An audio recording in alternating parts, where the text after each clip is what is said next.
How's it going? I'm very well, thanks. And you? I'm very well. I'm looking forward to our chat. Um, Looking forward to talking to you about this amazing book here, Thank and you. the Wise Bear stories. And if people don't know that this has six booklets within it, so it's six stories within a story. And a lot of people wonder why, because I do thought leadership books predominantly, and this is effectively a children's book. And not only is it a children's book, but in 2019, it won my nomination for the best book I'd reviewed that year. I know. I was very much for that. Yeah, absolutely. And, I've got children of my own. And what it really got me to realize is that thought leadership, learning to be a thought leader starts, as soon as you're born, really. And it made me think about all the influences and things like that. And I know these stories have really helped my boys. And they're very, very practical stories. They're different to any other. They're nothing like fairy stories. One's called Fair Exchange, everyone wins. Bullying, a new perspective. Friendships, coping with the ups and downs. How to love the things you don't. Discovering your own uniqueness. And criticism, the truth everyone must learn. And these things for me, they're profound lessons that every child is impacted by them. If we're honest, every adult. Yes. The first thing I was curious about, I know you're an entrepreneur and I know you're also a father. So can you share with me how this evolved, the idea to write these amazing books? Yeah, I think it's really quite simple, really, Alistair, because I've been like yourself, been involved in the personal development world for many, many years. I mean, really now for probably 30 plus years. And, as a golf professional, my speciality was always human behavior and the psychology. And so I've been immersed in that whole world for a long time. And you think you develop a skill for coaching and to be able to help people. And so when your children come along, you think, oh, this will be no problem. I'll be able to help my kids, no problem. And of course, that was not the reality, as they, once my first one got to that age of 5 and 6 and was going to school and coming home with new challenges from school and things like that, it became evident that it wasn't as easy coaching her as it might be to coach, a client. And most parents will probably relate, your children don't always want to listen to mum and dad. And so that became a challenge for me. And so I was really struggling with it. I was thinking, this is really frustrating for me that, I've got all this knowledge and I'm able to help people, but I'm not somehow been able to connect with my daughter in this way to be able to help her solve some of these challenges that are going on at school for her or whatever they may have been. Until one night, I was just sitting with her at bed and she was telling me about her day. And I suddenly said, I'm going to tell you a story. And I created a story for her, taking all the content of her day, but I created a character called the Wise Bear. And the Wise Bear now in the story became the person the children went to speak to. And the Wise Bear shared this wisdom with the child in the story. Now, I changed the names of the story, but my daughter probably had a pretty good idea it was her I was talking about, but it was all subliminal, really. And so the Wise Bear would give the children the advice in the story and a different perspective. And this was sinking into my daughter's mind. And so she was, really suddenly became curious. There was no resistance. There was no answering back. There was no, she just absorbed it. And we did this every night for quite a while. And it became evident that she then would come home from school and share an experience, but share a new perspective. You could see she suddenly started to see things differently. She started to think differently. She started to ask herself different questions.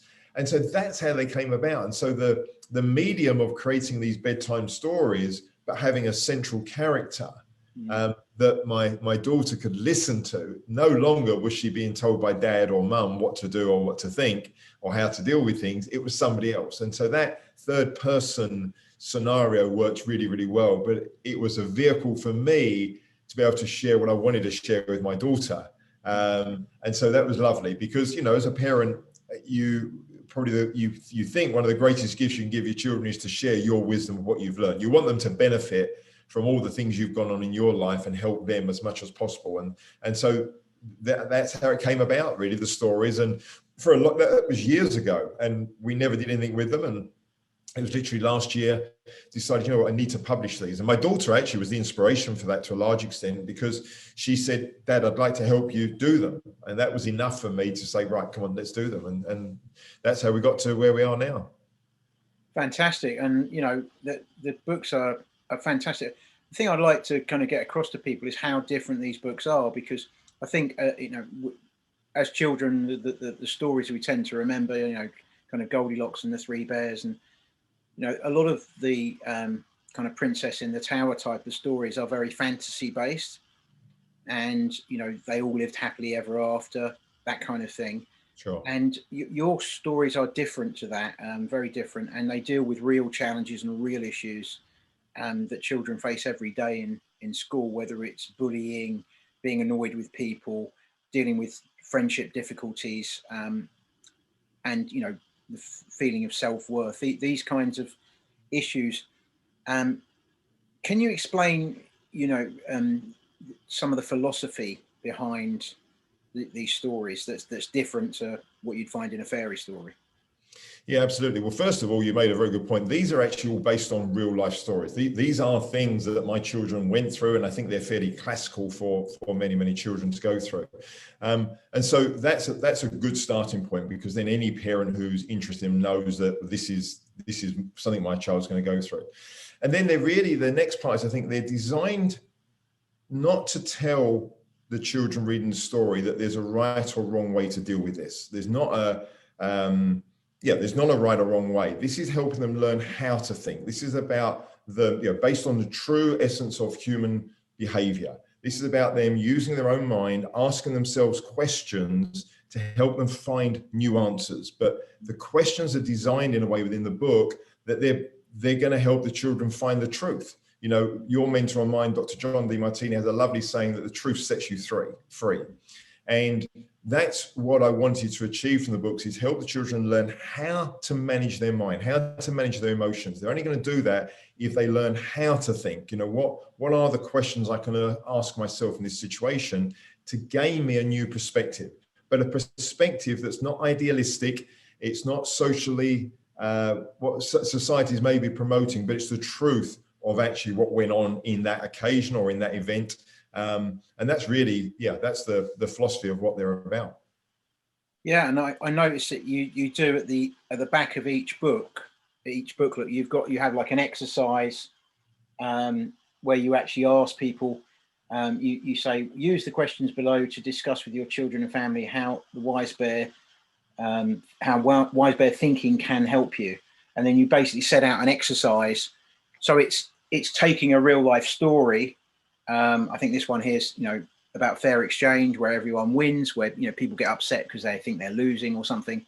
Yeah. And it gives you some practical insights based on the actual story that happened to the character and the advice that Wise Bear gave this character. So can you share with me that what you know, give me some insights. So some of the kind of questions you found really helped your daughter, for example. Yeah. So, I mean, let's take a fair exchange one, because you've picked up on that one there. So there have been many occasions when she thinks she should be able to have something. And as a parent, you are resisting that. You don't want them to have that. And so actually getting her to do two things in that. Number one, understand a parent's values. So understanding my values. How can she do something that actually is going to add value to me? That then means I'm going to be more open to her suggestion of what she wants. So rather than coming from a demanding perspective of, I want this, I want that, fair exchange is actually, how can I do something for mum, for dad, for the family that's going to be of use to them, of value to them, that then in return, I might be able to get something in exchange for that that's of value to me. So the questions of, you know, okay, what is mum and dad's value? What's important to mum and dad in this situation? What can I do for mum and dad in this situation that would be of value to them? And actually there's a lovely, this came from a 4-year-old, which I thought was beautiful. He's asked his dad to read him that particular story many, many times. And he was getting told off by his mother on an occasion shortly after that. And the little boy went, but mum, I've tidied up my bedroom. I've done all those things, so I should be able to get that. And she didn't realize he'd done it. And the dad was relaying the story back to me. This boy's 4-year-old, and he said that it had just sunk into his head that if he wanted something, he had to do something of value to the parents in that situation. So I think that's a good example. But yeah, it's asking the question in that situation, what's important to mum and dad in this situation, rather than just demanding. Yeah, and it's a simple, practical lesson. And I've got a 9-year-old and an 11-year-old, and we've read the books multiple times to them, because the thing I love about it is it's not just a book you read and put down, because what's going on in their life is constantly changing, and you can pick whichever book is relevant to them at the time and read that story. And even though they've heard the story before, when they listen to the story again, they have a different context in which to put that story. And so it's almost like a new version of the story they're hearing. And, I'd say that, as a parent, this actually sits, I've got and you see, my office has got most of my library, but I have a very small library in my bedroom. Right. And to make it into my bedroom library, it has to be a pretty special book, and this has pride of place in my bedroom library. So I know when it's bedtime story for the kids, and one of them's going through something, I'll suggest, and they like Wise Bear. And it was funny because for this interview, I saw them and I said, "Oh, I'm speaking to the man who wrote Wise Bear." And they're going, "Really?" They were like really amazed, So they'll be pleased about that. So I think you raise a very important point, and I really wanted that. So it's lovely to hear is that, if you read, you mentioned earlier, if you read Goldilocks and the Three Bears story, which is lovely, has its place, but once you've read it once, you kind of know what the end, you know what the story is going to be about, and it becomes predictable. What I wanted here was, as you quite rightly said, the challenge that your son or your daughter might be having with a friend on one day could be there's a different challenge the next day with a different friend. And so by reading the stories and learning to ask the questions, and the exercise you mentioned at the end, the whole point of that is to, first of all, learn the principle, but then apply it to your own life. I didn't want the stories to just be something to read and go, well, that was good, that was interesting, and then close the book and then not really get the learning. I wanted them to get the learning, and the only way is, you're going to do that is to then apply what you've learned. And so that's what the exercise is about. So I really hope that anybody that embraces the stories, they will realize that they can keep picking it up, because life is always changing. What goes on is always changing. You just need to learn how to adapt to that. And that's what these books are about, is giving you the tools to do that. Yeah, absolutely. So yeah, what I love about this is it's a framework for thinking for young people, and it's a framework for solving problems, and it's not selling people a fantasy, which a lot of the stories, and I agree with you that they have their place. These stories, these kind of Harry Potter type, whatever stories are great stories, and they have their place, but they're not necessarily helping children to really solve the issues that are impacting them on a daily basis, whether it's their self-worth issues, conflict with friends, etc. So what one thing I'd like to talk to you about is, obviously, a lot of the books have gone down really well, and a lot of people have been interested to sort of take it further, and you developed a training course as well. Could you tell me a bit about how the books led on to the training course? Yes. As I said, the way they came about for me, these books, was a bedtime story. So they're a 10 to 15 minute read. And I felt that worked really well. And probably should also say that what has become clear over time is that the prime age group is really from about 4 up to about 10, 11, somewhere around there. That's where, probably the children of the age where they're happy to, still be involved in a bedtime story, mum and dad, maybe. And it works really well in that age group. There's only so much you can cover in a book. And I was getting questions from parents and from teachers, interestingly, because one of the big audience of this has actually been school teachers who want to learn this information about how the mind works and how human behavior works, so they can perform better in the classroom with their own pupils. And the questions that were coming through, I thought, actually, I need to be able to share more here. And so what I did was created a course, a training course, where every book now has support videos to go with it. So for the children, for every book, there are 4 support videos. And for the parents or the teachers, there are 4 support videos. So that means actually there's 48 videos altogether now in that program.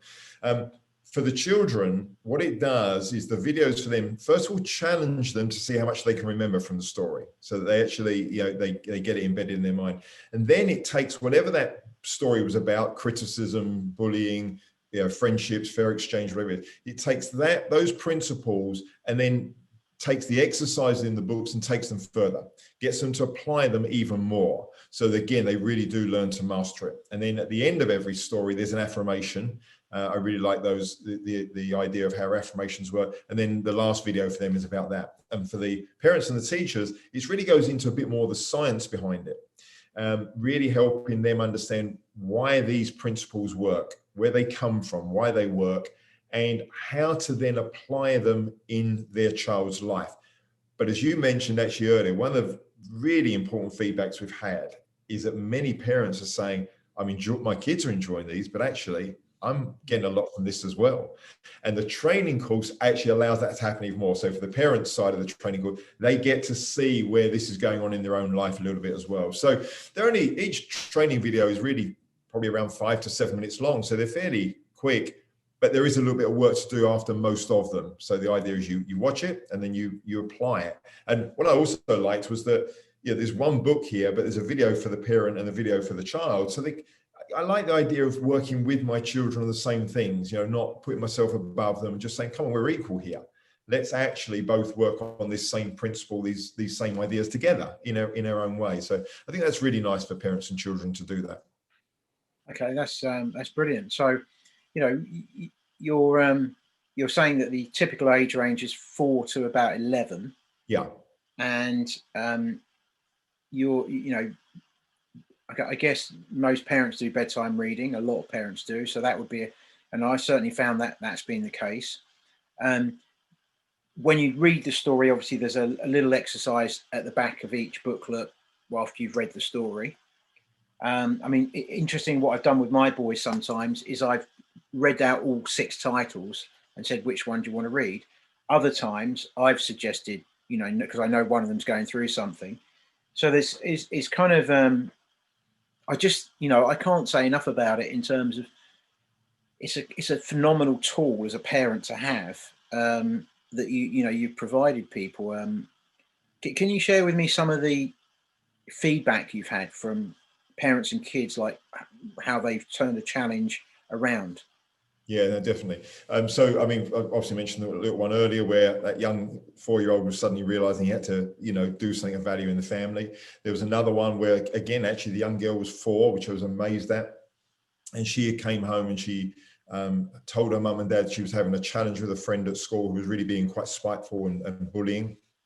But she said to mum and dad, but don't worry, she said, because I asked myself at the time, who was supporting me in this moment? And she said, and I realized that my friend over there was supporting that moment. So it was okay because I went off and spent time with that friend. Yeah. I thought that was just, you hear things like that and it's just an amazing story to think that a 4-year-old already can dissolve some of the anxiety that might come from thinking somebody's being horrible and mean to me, can dissolve some of that at the age of 4 because they can realize that I'm not going to get some of that challenge without some support over here.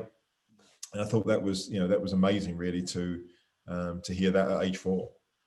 Yeah, and that's what I love about these stories. These stories are not, the framework of these stories are not found in the mainstream. They're very, they are based on two-sided realities, not fantasies.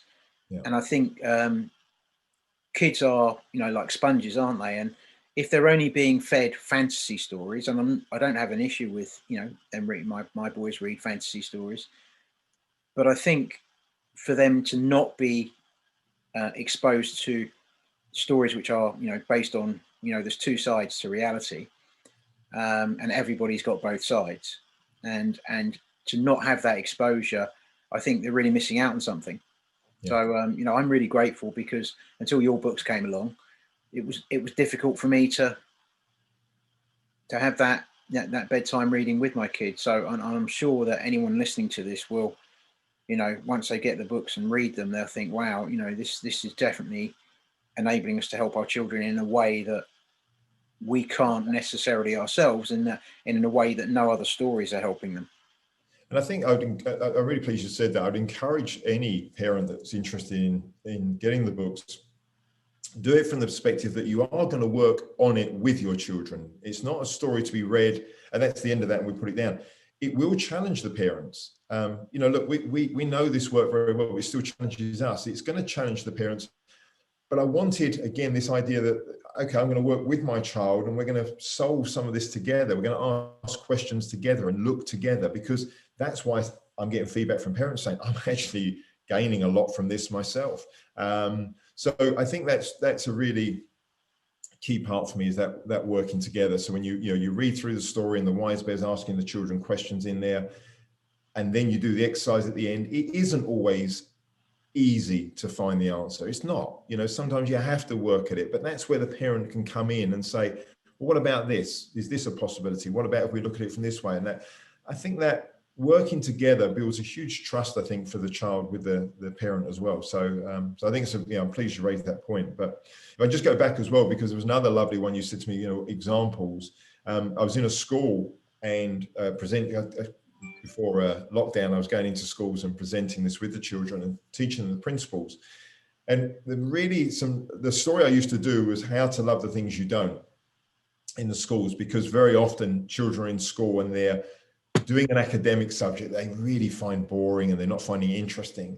And what I wanted to do was to be of service to the school. I wanted to not just go in there and teach human behavior principles, but actually let the school see that these can actually help them with their academics. And so the question very often was, well, what is it you love doing? And this one girl said, I love singing. And I said, well, what are you struggling with? She said, I'm struggling with my maths. And I said, well, how does singing help you with your maths? Or how does maths help you singing? She said, my maths won't help with my singing. I said, well, let's have a look. And what was nice was and this was a year 3 group. So they were about 5 years old, I think. And they started helping each other. And she came up with, oh, I could sing my times tables and I could sing them in different keys and different pitches. And all of a sudden, this little girl went from maths is really difficult and boring and I find it hard, but I love singing, to actually, I can use maths to help me with my singing now.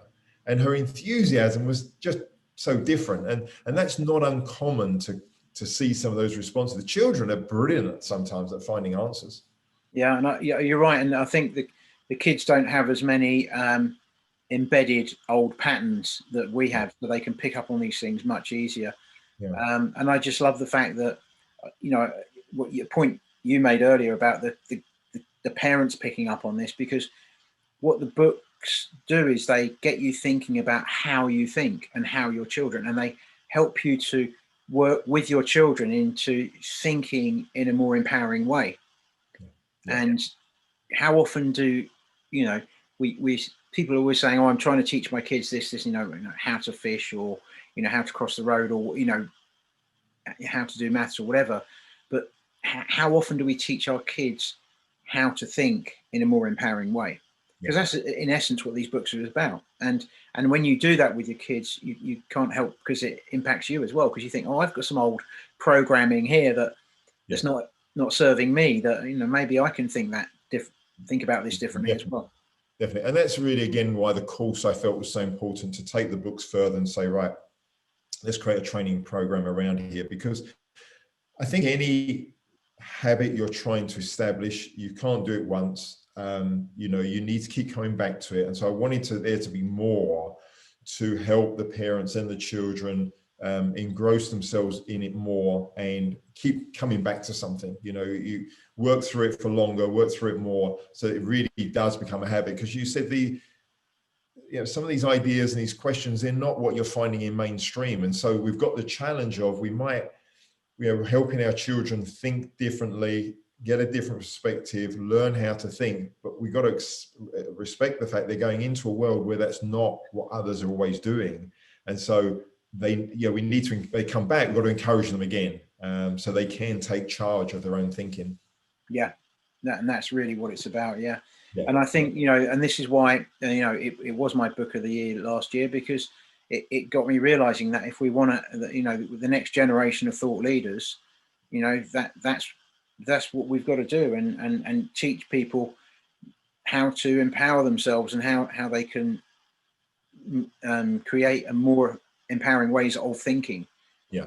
And not just giving them, just knowledge, information-based knowledge, which is fine. I'm all for that, but actually thinking about how they're thinking. Yeah. Yeah. No, definitely. It's massive.